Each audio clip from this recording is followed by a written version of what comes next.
Pour faire l'entretien sur un appareil Swamp, chaque jour, il y a des choses à faire. Entre autres, il faut regarder pour des saletés, voir un petit peu l'état général du lieu d'analyse.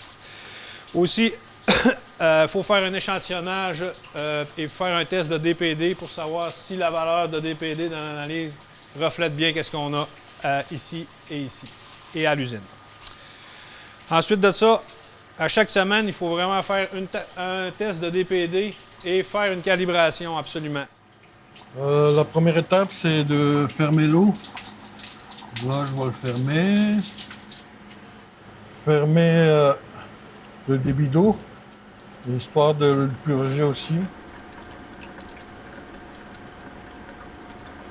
Je vais le mettre dans une solution nettoyante. L'autre étape, c'est d'enlever le capteur Ride. Je l'enlève. Il faut faire attention de ne pas l'imbimer d'eau. S'assurer. Puis après ça, il faut enlever ces deux affaires-là. Il ne faut pas que le connecteur touche dans l'eau. Puis que le ring qui est dessus, il ne faut pas le toucher non plus. Il faut que ça soit intact. C'est pour ça que je ne le mets pas dans le bac de nettoyage. Pour nettoyer le rotor, on prend un linge doux pour nettoyer la surface du O-ring. Le titanium en fait. Puis si on voit qu'il y a des résidus là-dessus, ben on peut prendre de l'acide chlorhydrique 1%. Pour nettoyer l'électrode de référence, il faut seulement utiliser un linge doux et non pas de produit quelconque. Puis là, la prochaine étape, c'est de le déconnecter. Je vais le déconnecter, puis on la place dans une solution humide. L'autre étape consiste à retirer la sonde de pH. Il faut le nettoyer avec un linge doux. Puis si on voit que la sonde est vraiment sale, on utilise une solution d'acide chlorhydrique à 1%. Bon, en fait, il faut déconnecter elle aussi. Donc, je vais le déconnecter. Il faut faire attention de ne pas avoir d'eau dans le connecteur aussi. Très important. Puis, je vais le mettre dans la solution humide aussi. Pour la sonde de température, on l'enlève aussi. Puis, c'est pareil pour la sonde de pH que j'ai enlevée tantôt. On la nettoie avec un linge doux. Puis on le dépose dans l'eau. La prochaine étape, c'est de retirer le cylindre. Il va le retirer.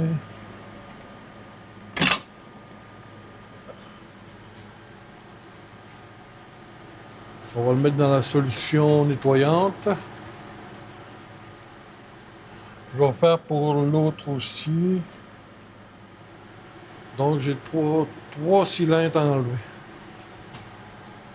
Maintenant, on est rendu à enlever le bloc. Donc, première étape, je vais enlever le tuyau de trop-plein.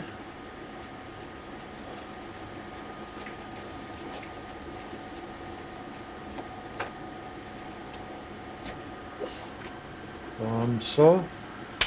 Après ça, je vais enlever les vis de clé Allen qui va dessus. On a deux vis à retirer.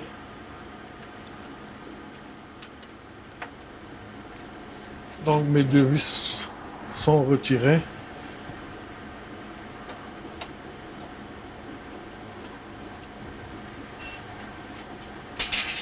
Après ça, je vais retirer la connexion qui est dessus.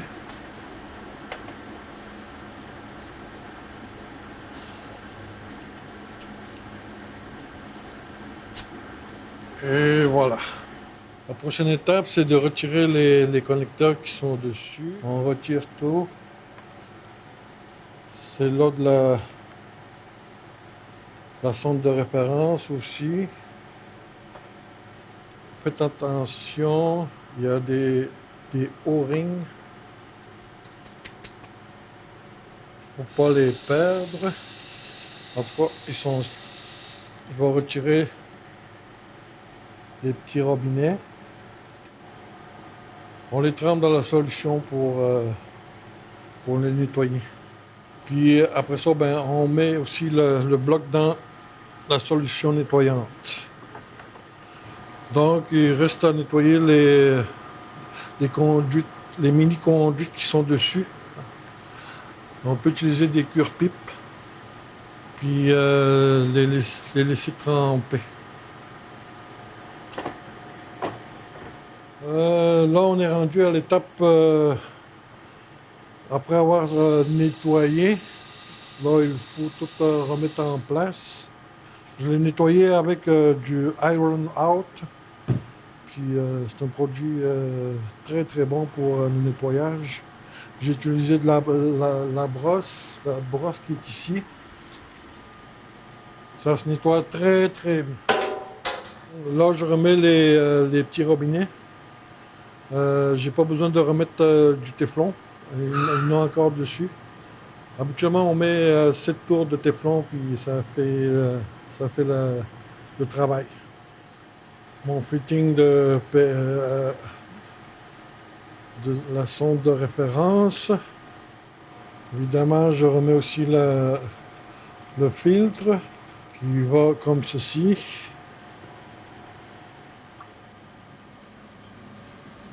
Et voilà, c'est vissé serré. Après ça, je vais mettre mes vis sur le panneau.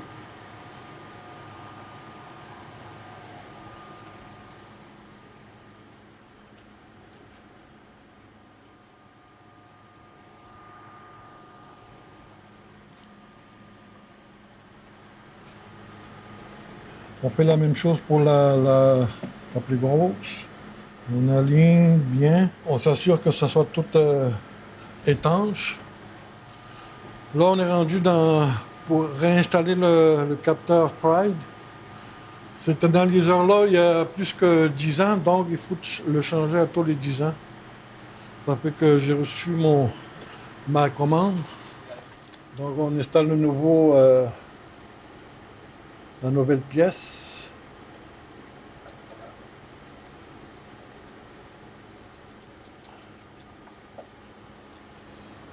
On s'assure de bien serrer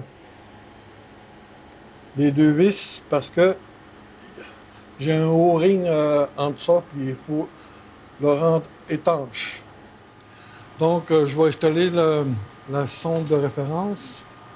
Ça vient toujours avec une cape pour protéger les connecteurs, pour ne pas les imbiber d'eau. Ça, c'est la sonde de pH. Ça, c'est la sonde de référence. Donc, je vais le connecter. La sonde de pH est recommandée pour changer à tous les ans, à tous les années. Donc, j'ai reçu ma nouvelle sonde.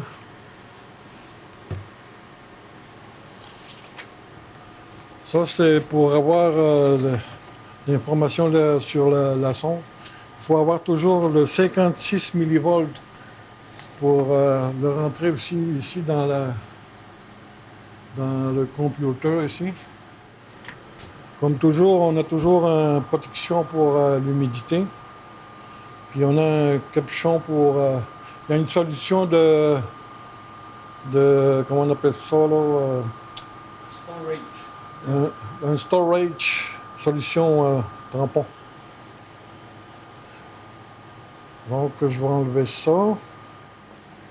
Comme toujours, on fait toujours attention de ne pas mettre d'eau dans les connecteurs.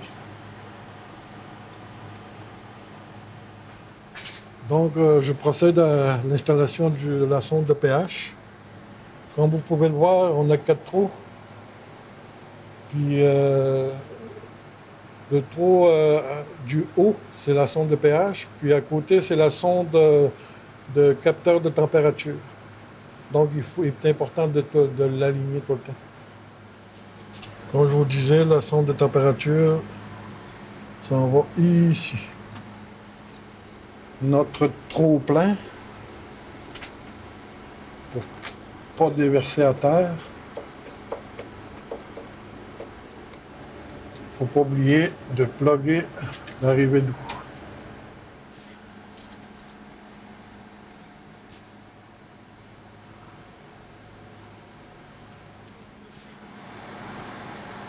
Bon, maintenant qu'on a réussi à tout nettoyer les composantes, on va procéder à la calibration de capteur Pride. Pour ce faire, j'ai ouvert ce robinet-là. Puis entre-temps aussi, il faut laisser rôder ça pendant quelques heures avant de prendre un échantillon de chlore. Donc, pour les besoins de la cause, je vais la faire tout de suite. Je vais prendre mon zéro d'étalonnage. On essuie toujours bien les flacons de... Là, je vais prendre mon échantillon de chlore. Il faut toujours rincer le flacon avant de prendre le bon échantillon. On prend un DPD de chlore libre. Ça devrait prendre une couleur rose. Donc, on a du chlore dans la réserve. Je vais prendre mon échantillon de chlore. 1,36 comme résultat. Là, je vais procéder à l'étalonnage du pH avec ma sonde. On vient de changer. Je vais aller chercher maintenance. On sélectionne étalonnage. On va dans standard pH. On fait Enter. Là, il nous demande de rincer l'électrode et mettre dans l'eau. C'est ce que je vais faire. Évidemment, je prends de l'eau désionisée pour ça. Je pèse sur Enter, continuer. Il me demande de le mettre dans le standard pH 7.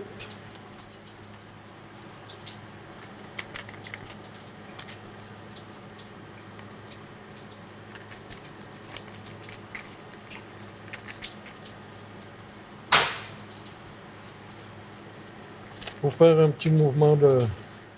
Donc, il faut patienter. Je pèse sur Enter pour l'enregistrer. Il me demande de le rincer. Il nous demande de le tenir de le mettre dans le pH de 4. Donc, on va le mettre dans le pH de 4.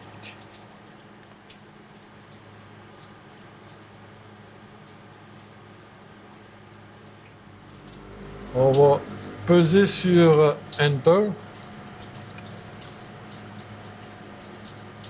Et il me demande de le rincer sur... toujours sur de l'eau désionisée. Et il me demande maintenant de le mettre dans la chambre de mesure. C'est ce que je vais faire. Tout en faisant attention. Et de rentrer sur Enter et continuer. On sort du programme. Donc, on vient d'avoir notre résultat de pH. Alors, félicitations André, c'est un beau travail.